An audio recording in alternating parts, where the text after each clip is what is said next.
I asked you to compare a mouse with an elephant, and you started thinking about it, I'm sure that you would come up with all kinds of thoughts about how they look different or how they look similar.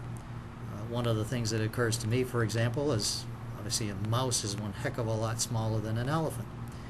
Well, that's one of the exercises that we've recently been using in some of the professional development with our teachers to help them think about ways to teach comparisons to kids in classrooms. And if you think about comparing and contrasting, what you realize pretty quickly when you make that kind of a comparison is that you can be all over the map without very much focus and precision until you set some criteria for the comparison that you're making.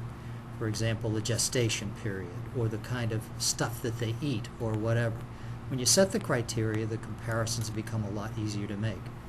Well, the fact of the matter is that throughout our schools and in our testing programs, making comparisons or comparing and contrasting is something that's done all the time. It's one of the most valuable skills that our kids can have. So it's one of the most valuable skills our teachers can teach. And it represents one of the kinds of things we're encouraging our teachers to do through an effort called thoughtful education.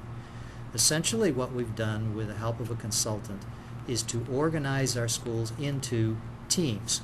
We're starting with building learning teams, that is very small groups of teachers who have opportunities to come together to talk with one another about their craft, about what it is that they are doing, how it can be improved.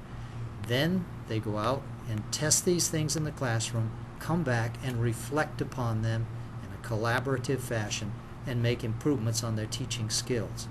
The idea is that before long, by next year, we begin to grow our building learning team into learning clubs of teachers throughout our school district.